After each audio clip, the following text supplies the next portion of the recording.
Hey there, welcome to Contracts and Chaos. My name's Alyssa. And I'm Brenna, and we're here to tell you that you are not alone in the mayhem of this real estate industry. We're keeping it real and sharing our stories, strategies, and successes in today's real estate world. So come join us every Tuesday while we talk Contracts and Chaos.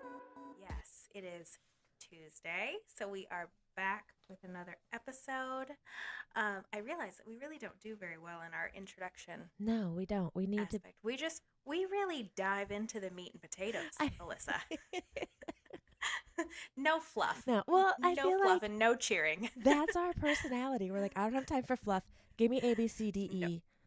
Like, well, I have numbers 1 through 6. How does that sound? Awesome. And my big thing about it is the pitfalls. So I really want to make sure we touch on to make sure you avoid those pitfalls, because I think that's better. I just moved the pillow on my back. I think they're important to make sure you know what they potentially are so that you don't fall into them. A goal without a plan is just a dream. I don't remember where I heard that or whose quote that actually is, but it's true. A goal without a plan is just a dream because you're never going to accomplish it. And that's what I love about the 12-week year is it gives you the structure to reach that goal. And if you follow what you lay out or you build a structure that is effective, you'll reach those goals. So when I first got the book, it was one of those things like they were talking about how the last part of the year in corporate America, like businesses, right? The most growth they see is actually in the last 90 days because they're like, oh, wow, we set this massive goal January 1st. We're not there yet. This is what we have to do. And they do. Like they'll crush their numbers every time or most of the time, And so they're like, why do we always wait? Why can't we break it down into smaller bite-sized chunks and essentially have 4 years in a year, And for me personally, I'm a bite-sized nugget kind of person and a very visual person. So for me to say, I want to have a beach house by the time I'm 30, that's great. Also, it's coming up very quickly at the moment. So I'm just like having a roadmap. Like, I'm not going to buy a beach house this week or this month, right? But I know that I have steps in, like you're saving money for a down payment. You're looking into like all those things that lead to the end result. And I also like in the 12-week year that they're like, listen, pick 3. And we'll talk about that. Pick 3. We're not talking about every goal that you have for yourself in the next 5 years. We're talking about ones like actionable items that you can do every week, every day, whatever, to move the needle and get you to that goal. That's why I know I think in the book it's SMART goals. Probably everybody's heard about SMART goals, but smarter goals is actually how I do it. Have you heard of smarter goals? No. Okay, so SMART goals, right? It's an acronym, which we all love those. And I wrote them down because I always get them mixed up. I have to it's specific. Your goal has to be specific, has to be measurable, right? You have to be able to track where you're going with it. Achievable. I'm not going to fly to the moon next month, right? And realistic and timely.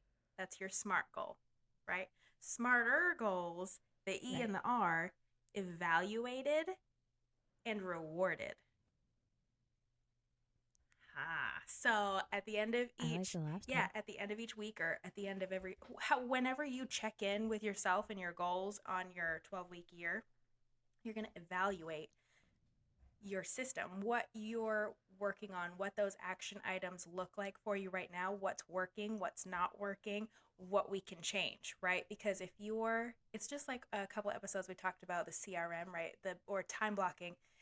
The best way to do it is the one that works for you, right? The one that you're going to use. So if you're working towards a goal using a strategy for the first month and you realize it's not your jam, it's not working, it's not as successful as you thought it was going to be, pivot. You're not tied into that specific tactic to reach your goal. Don't change the goal, change the tactic.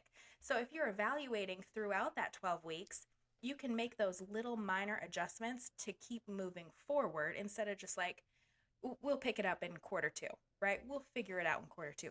We can figure it out Right. each step of the way. R is my favorite, rewarded, because I'm an instant gratification kind of person. A year is a long ways away, right? So Mm-hmm. I do so Yep. closings. I buy myself a closing present, you know? Or if I hit like I my third quarter goals, I got all like I did all the transactions. I had everything done that was on my three goals for quarter three. And I said that I was gonna get the MacBook Air. I was gonna wait until Black Friday, but I didn't. Here we are. Here she is. She's beautiful. But like those things to me, it's hard for me to picture my life 5 or 10 years from now, right? Like I'm living right now, this Right. moment. Right. So for me to have like those little bite-sized pieces for me to achieve, and then those little like, yeah, girl, you did it, makes me want to do more. I'm motivated by And encouragement, acknowledgement, and rewards. well, and like I think it makes sense to me because when you break them down, then at the end of the year, you've reached the larger goal.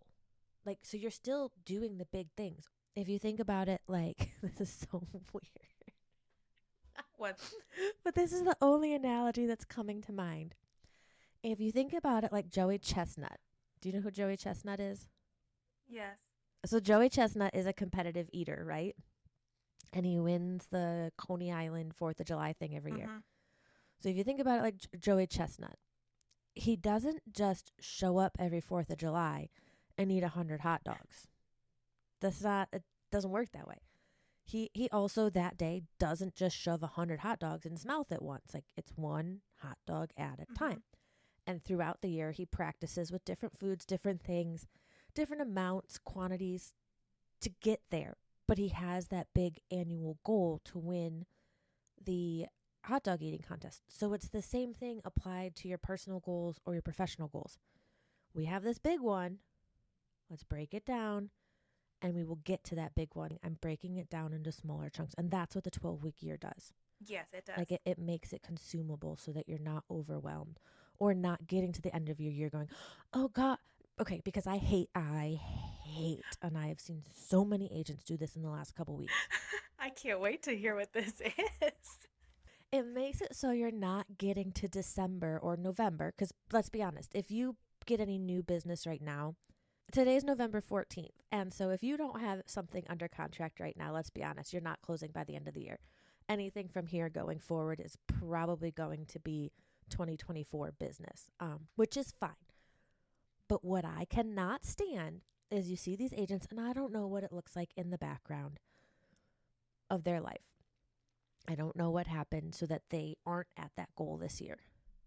But you see it usually mid October to mid November, the Facebook post. I need 3 more families. Who can I help by the end of the no.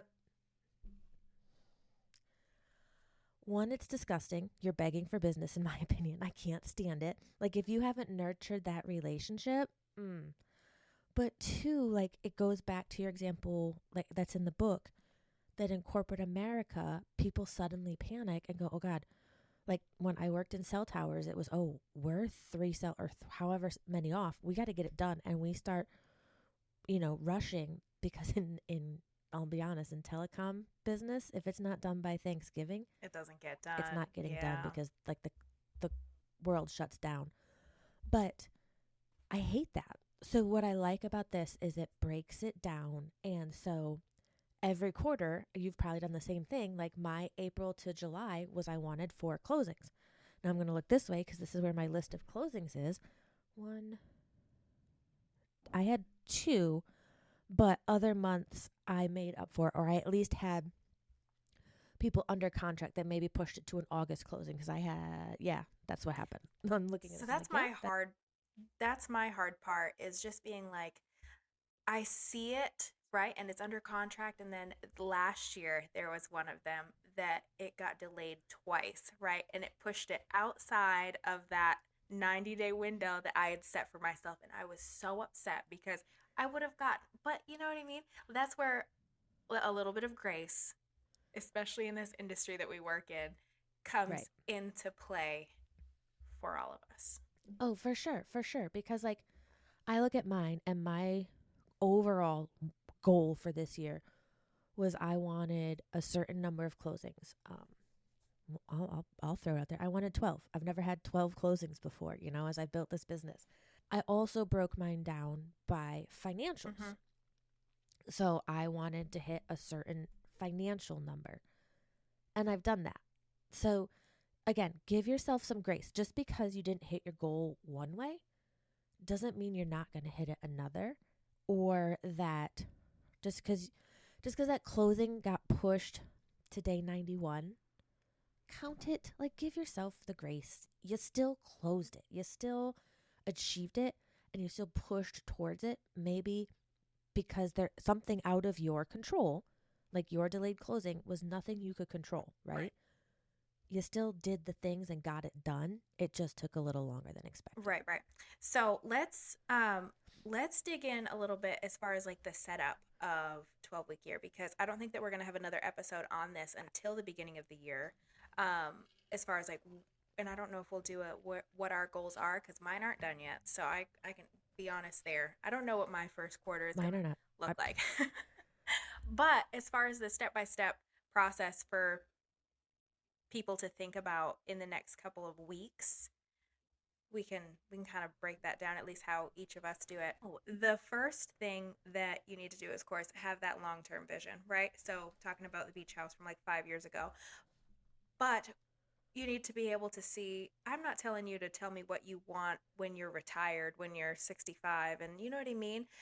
Give me a little bit, give me 3 to 5 years of what you want your life to look like. And then we're going to dial it back to just 1 year, right? What is your life going to look like? What will you have done, seen, accomplished by this time in 2024, right? That's how I break it down.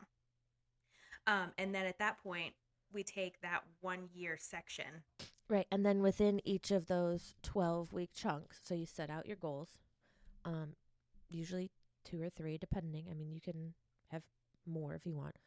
But each goal, when you say what your overall goal is, you also write out the tactics you're going to perform to reach that goal. So when you build those tactics in, that's how your plan to reach that 12-week goal. So I think that that's important to take into consideration, like the to narrow down your goals into, like you said, two or three, right? We're really trying to dial this in and get granular with what's going to move your needle to the end goal. And then when I'm thinking about tactics, unfortunately, I think in like a timeline manner, like what do I need to do? But when I'm doing 12-week year, it's actually like a brain dump format for me first, right? Of what I could possibly do to make this work. And then with my highlighters and my gel pens, I can cross some off that I'm like, no, I don't like door knocking. I'm certainly not going to door knock. You know what I mean? And highlight the ones that I like those kinds of things. Right. And then those are the items that, I mean, as far as step 4, I guess, on my little list is to like re-look at those brain dump items and pick the tactics that I am going to use. And then the other thing in the book, they talk about roadblocks, right? What's going to keep you from doing these items? What's going to keep you from reaching this 12-week year? So for me personally, that was a huge, when I first read the book, was a huge eye opener for me, because I could just spit out ideas that I could do all day long. But when I factored in at that time, the girls were out of school, it was summertime, like how what am I actually going to do? My time was limited, my resources were like that kind of thing. Being aware of your struggles that you or your speed bumps that you'll have to get past and move forward to reach those goals is almost as important as following the tactics that you figured out. Right. Agreed. Because, yeah, if you don't identify those and you're not realistic, then you're not going to achieve anything, because you're not being realistic. Like one of mine, I'm looking up here, like weekly dates with friends. When business is slow, that's a financial burden. And so there were times where that didn't happen. Or like my one thing right now is every Wednesday, today's Tuesday, so I go tomorrow. I go to a local bar and I sit just during happy hour with ladies. Not my ladies. I hardly know these ladies, by the way. I love them, but I hardly know them. But there are weeks where I'm ordering a drink, or there are weeks where I'm ordering dinner, and it all depends. Like, where are we at with closings? What's going on? Um, Things like that to make sure. So you also, again, back to the giving yourself grace. One, we have to be realistic. Two, give yourself grace. Like, I think the other thing that's important about this, like when you're doing this, especially from a team aspect, is the other thing is you have a weekly review. You are supposed to every week at the beginning of your week or the end go over, okay, this is what was supposed to be done. Did I do it? And that's where we review what obstacle got in my way. Or do I need help? Like, is there something that I need to change? So that's one of my favorite parts is like, we're not just saying, okay, every 12 weeks, you're going to set a goal and you're lay out the tactics to get it done. Good luck. No, hold on. We're checking in once a week. Like, and when I do this, or did this before, like very seriously, I had a group and we met on Zoom every Monday morning and we went over what our tactics were supposed to be. Did we achieve them? And then we laid out, okay, here's what I'm working on next week. Like because sometimes you're not doing all the tactics every week. Sometimes it's one or two. Sometimes it is all of them. But that check-in with other people or even just with yourself, major accountability. Like the accountability is built into this process. And I really like that. Yeah. And before the check-in, and it kind of circles back to time blocking a couple of episodes ago, is taking those tactics and breaking those down into your weekly, right? Because some tactics you might not be doing every day, or you could only be doing them once in the whole month. You know what I mean? So taking those tactics and breaking them down into that time blocking period. So in your strategic time blocking, in your work time blocking, like you have those items written into your schedule. So there's really no excuses because it's there. It's written down, it's scheduled, it's getting done. Right. That's how it works. If I've already Right. highlighted it, it is getting done. Yep.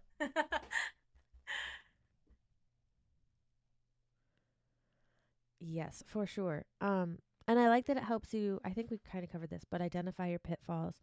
And it gives you, like when you read the book, it gives you an accountability meeting agenda. And it's exactly what we just said. Like individual report out like how it went, successful techniques, like how, like what worked, what didn't, and then encouragement from other people. And that's kind of nice because it just gives you like it's a little accountability, but like that encouragement at the end, like your smarter goals, an evaluation, but encouragement can kind of be an evaluation. Mm-hmm. Tracking and being accountable, find an accountability buddy. That's a huge piece. Celebrate the small wins. We've already kind of said that with like give yourself grace, you know what I mean? But celebrate the wins, what's working, what you tried and didn't work. Like all of it is progression, right? If we're just standing still, nothing's happening. If you Right. tried something and it didn't work, try something else. um I think that's the most Right. important part, and be honest with yourself. So if you said that you were going to spend 5 hours Yes. networking a week and you really only did 4, don't say that you did 5. Like we have to be honest. I'm looking at I actually have the book open right now and the common pitfalls. So I think we should touch on that. Um Pitfall 1, you don't plan each week. Yeah, you can't go into your week. And I'll be honest, like the last quarter, that's me. I roll in every day and I'm like, oh, I wonder what's on the calendar today. Part of why I got my desk planner so I can like visualize it a little better. 2, you don't include all your tasks. That's important because if you're not like your time blocking will be off, your goal will be off. Like you need to make sure you're breaking this down. 3, you assume that each week is the same, we kind of touched on that. Like each week doesn't have to be the same. That's part of that weekly check-in is okay, like that's what I needed to do last week. Now what do I do this week? Because sometimes maybe those tactics build upon each other. So weeks 1 through 3, you have to do this. But once that gets rolling, then it transitions into a different tactic. Um, Pitfall 4, you add tactics weekly. So I think that comes back to like when you're going through this, you really need to break it down. What are you actually going to do? And be honest and transparent about it. Because if every week you're saying, oh, I need to add this, oh, I need to add that, and it wasn't in the original plan, then you didn't really have a plan. Like you're just throwing it out there and seeing what sticks. So it's okay if, like I said, week 1 through 3 is certain tactics that will lead to tactic 2, but you should have known that at the beginning. Right. Right? Like my monthly farming or my monthly whatever emails and my social media strategy build to my client event, which was the yard sale. So 1 through whatever was this, and then it built to that. That's building on your tactics. But if you're just every week going, oh, I've got to add this, that's not what we're talking about here. And 5, you don't use it to guide your day. So again, back to the time blocking, back to scheduling things. Like once you've created your weekly plan, you want to use it to keep yourself on track. Like that's how you're going to build out your days to focus on your goals and to achieve what you want. And 6, you don't make it part of your routine. Each of us has a routine. Brenna and I have talked about this before. Like our morning routine is actually kind of similar. Hers involves children, mine involves fur babies. But we get them up, we get them settled, you get them to school. We do our walk, morning feeding, everything. And then we both take like 30 minutes and we tidy our house real quick. So if I said, oh, I'm going to get up and I'm going to start cold calling people at 7:30 in the morning, that's not going to work for me because it's not in my routine. That would just throw my whole day off. I saw an agent post the other day, like if you're not up and in your business by 8 a.m., then you're never going to be successful. And I was like, that's weird because that's not how I do it. That's But not how anyway, I do it. Right. Well, and for a while when I started time blocking, I only put in like the business pieces, which was a huge mistake for me. But it was my business planner, right? Like I wrote my appointments, like things like I was doing. But the problem with that was I didn't have room for anything else. Or if I had to then go pick up the kids all the life aspects and I had to move things around, then I was irritated. You have to have your life in your schedule too. yeah, like when I was CrossFitting, I had, and it makes my calendar very cluttered because I would build in all the possible times for the CrossFit classes because I knew other things are going to slide in here and there. So I could shuffle, delete, move stuff around. But I had it built in. And that because CrossFit to me is my big pebble, or going to the gym, stuff like that. And then other things are built in that I can delete and move around. But yes, you have to have both personal and like I literally have Mabel written into my calendar, like to make sure I take a break and she gets a 30-minute walk at some point. I think the only thing we have left is that week 13. What do we do on week 13? What do you do on week 13? Oh, you don't know? Week 13? Oh, Lord. Week 13, you review. Oh, Let me. okay. Yeah, I was like, are we going on vacation? What is 13? I forgot what 13 is. No, the 13th week. Ah. I'm like, where is it? It's in here somewhere. So at the end of every 12-week year, there's the 13th week. The 13th week is an opportunity to review your results from the past 12 weeks and to launch you into the next 12 weeks. So you're going to take the time, sit down, review how the last 12 weeks went. Did we accomplish those goals? Why didn't we accomplish those goals if we didn't? Reward yourself a little bit. But you're also going to dive into the next 12 weeks. This is where we're going to lay out what we plan on doing and how we're going to do it. But I think that review is important because if we just keep steamrolling through 12 weeks at a time and we don't for quarterly stop and look at what we've done and reassess, because maybe after one 12-week sprint or two 12-week sprints. Here I am back in my project management term, sprints. Maybe we realize, hey, I don't like say your goal was 30 houses and 12 weeks in or 24 weeks in, you're halfway there, but you hate your life. All right, let's reassess, because maybe success to you isn't 30 houses. Maybe success to you is that work-life balance and still, having a lifestyle you like financially, but you don't need to push for the big numbers like some people. Take the time and look at what you've done and then plan what the next 12 weeks are going to be so you can adjust if you need to. Smarter goals. That's how we do this. So we have specific, measurable, achievable, realistic, timely, and then you're going to evaluate and reward. Smarter goals. That's how we are going to set ourselves up for quarter one of 2024, which is crazy that we're even talking about that, because where did 2023 go?